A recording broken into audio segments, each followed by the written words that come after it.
Telangana BJP రాష్ట్ర కార్యాలయానికి నిరుద్యోగ జేఏసీ నేతలు వచ్చారు. అసలు వాళ్ళు ఎందుకు వచ్చారు, వాళ్ళు చెప్తున్నటువంటి మాటలేంటి? తెలంగాణ బీజేపీ రాష్ట్ర కార్యాలయానికి నిరుద్యోగ జేఏసీ నేతలు వచ్చారు. అసలు వాళ్ళు ఎందుకు వచ్చారు, వాళ్ళు చెప్తున్నటువంటి మాటలేంటి అడిగి తెలుసుకుందాం. మనతో పాటుగా వారిని కలిసినటువంటి ఎమ్మెల్సీ అంజిరెడ్డి ఉన్నారు. సార్, ప్రధానంగా నిరుద్యోగులు వచ్చారు, వారు మీతో కాసేపు భేటీ అయ్యారు. అసలు ఎందుకోసం అని వచ్చారు అనేటువంటి దానికి సమాధానం ఏంటి? ఎస్ఐపిసి ఉద్యోగాలు ఏవైతే ఉన్నాయో గతంలో పోలీస్ డిపార్ట్మెంట్కి సుమారు 20,000 ఉద్యోగాలు ఉన్నాయని ఆల్రెడీ చెప్పడం జరిగింది.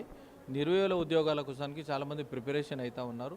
30 లక్షల మంది నిరుద్యోగులు ఎవరైతే ఉన్నారో 80% 1:300 మెంబర్స్ కూడా దానికి సపోర్టింగ్గా వాళ్ళు బాగా ప్రిపేర్ అయ్యకుండా బాగా కష్టపడకుండా నిరుద్యోగులు వస్తాయనే ఉద్దేశంతో ఉన్నారు.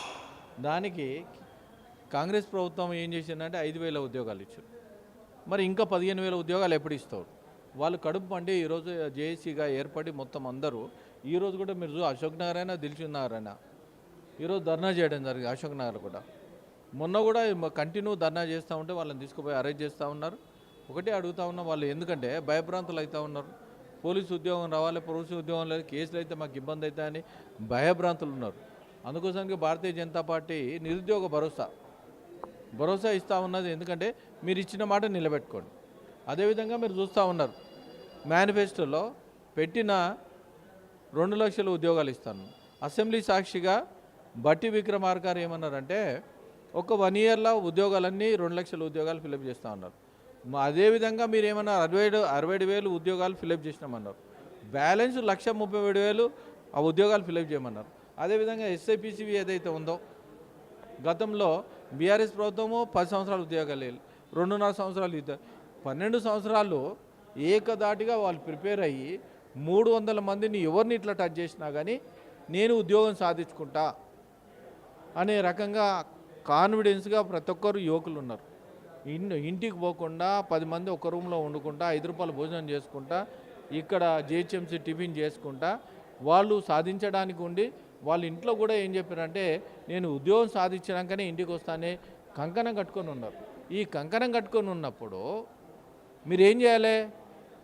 ఈ నోటిఫికేషన్ విడుదల చేసిన తర్వాత కూడా 2 సంవత్సరాలు ఉద్యోగాలు ఫిలప్ చేయడానికి పడుతుంది. వీళ్ళ కాంగ్రెస్ గవర్నమెంట్ అయిపోతుంది.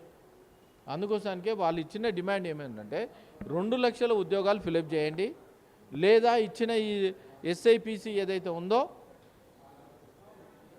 ఉద్యోగాలు 20,000 ఫిలప్ చేయండి. 20,000 ఫిలప్ చేసిన తర్వాత గతంలో జీవో ఇచ్చినుండే, అది కానిస్టేబుల్కి ఏమో 34 సంవత్సరాలు, ఎస్ఐకి ఏమో 36 ఇయర్స్. దాన్ని మళ్ళీ ఇంకో కొత్త జీవో ఇచ్చి 34ను 32 చేయడం, 36ను 34 చేయడం జరిగింది. దాన్ని ఇది పాత జీవోను ఇంప్లిమెంటేషన్ చేయాలి, కొత్త జీవోని క్యాన్సిల్ చేయాలి. అదేవిధంగా జీవో నెంబర్ 46 ఏదైతే ఉందో గ్రేవన్స్ అయినా అది అయినా ఈ కానిస్టేబుల్స్ ఎక్కడైతే ఉన్నారో ఏది ల్యాండ్ ఆర్డర్ కానిస్టేబుల్ కాకుండా అన్ని కానిస్టేబుల్ రాష్ట్రం మొత్తం మీద యూటిలైజ్ చేసుకుంటూ ఉంటారు. వాళ్ళు ఒకటే అడుగుతూ ఉన్నారు, ఒక్కో జిల్లాను చూస్తే ఏంటంటే 70 మార్కులు వచ్చిన వాళ్ళకి వస్తూ ఉంటాయి, 120 మార్కులు వచ్చిన వస్తలేదు.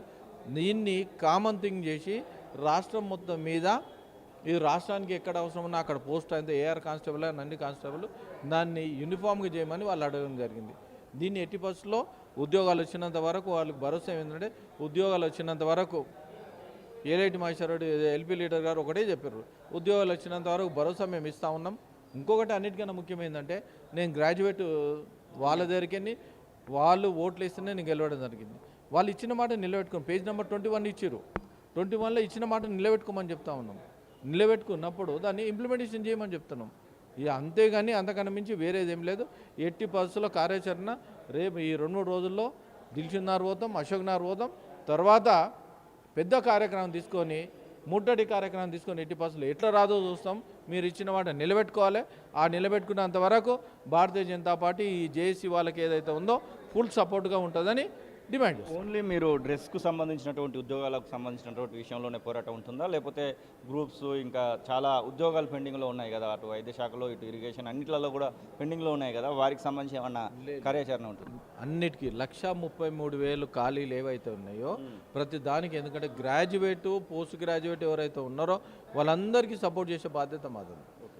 ప్రతి దానికి ఓన్లీ ఇదే దానికి ఇప్పుడు నోటిఫికేషన్ ఇచ్చిన దీని గురించి మాట్లాడుతూ ఉన్నాం. మిగతా నోటిఫికేషన్ దీంట్లో ఎట్లుంటుందంటే ఇండెంట్ పోయిన తర్వాత ఫైనాన్స్ డిపార్ట్మెంట్ పోయిన తర్వాత ఫైనాన్స్ డిపార్ట్మెంట్ క్లియరెన్స్ అయినాక బీది టీజీపీఎస్ వస్తే టీజీపీఎస్ నోటిఫికేషన్ విడుదల చేస్తారు. ఇంకోటి అన్నిటికన్నా ముఖ్యమైనది తెలుసా, పెద్ద దారుణం ఏంటంటే 200 ఉన్న ఫీజును 1000 రూపాయలు పెంచారు. 500% ఇంతవరకు పెంచిన దాఖలాలు ఎక్కడ లేదు. అర్థమైందా? దీ 5 టైమ్స్ పెంచుకోమంటే ఎక్కడ లేదు. దీన్ని బేషరతుగా తగ్గియాలి. 30 లక్షల మంది 30 లక్షల మంది సుమారు 3000 వేసుకున్న 900 కోట్లు అయితే వాళ్ళు 900 కోట్లు ఈ ఆ 20,000 ఉద్యోగాలకు 900 కోట్లు కాదు. ఆ రిటైర్డ్ అయినాక 900 కోట్లు కాదు. మరి దీన్ని గవర్నమెంట్ అన్ఎంప్లాయ్మెంట్కి డబ్బులు తీసుకొని ఆ ఎంప్లాయ్మెంట్కు వాళ్ళ సాలరీసే ఇస్తుందా? ఒక్కసారి దీనికి జవాబు చెప్పాలి. ఎవరైతే ఉన్నారో ఈ కాంగ్రెస్ గవర్నమెంట్ డిమాండ్ చేస్తూ ఉన్నారు. ఇది ఎమ్మెల్సీ అంజిరెడ్డి చెప్తున్న మాటలు. ఇక నిరుద్యోగుల పక్షాన బీజేపీ పార్టీ కొట్లాడుతున్నటువంటి మాటనైతే వారు చెప్తున్న పరిస్థితి. 100% ఆజార్తో శ్రీనివాస్ తొలివెలుగు, హైదరాబాద్.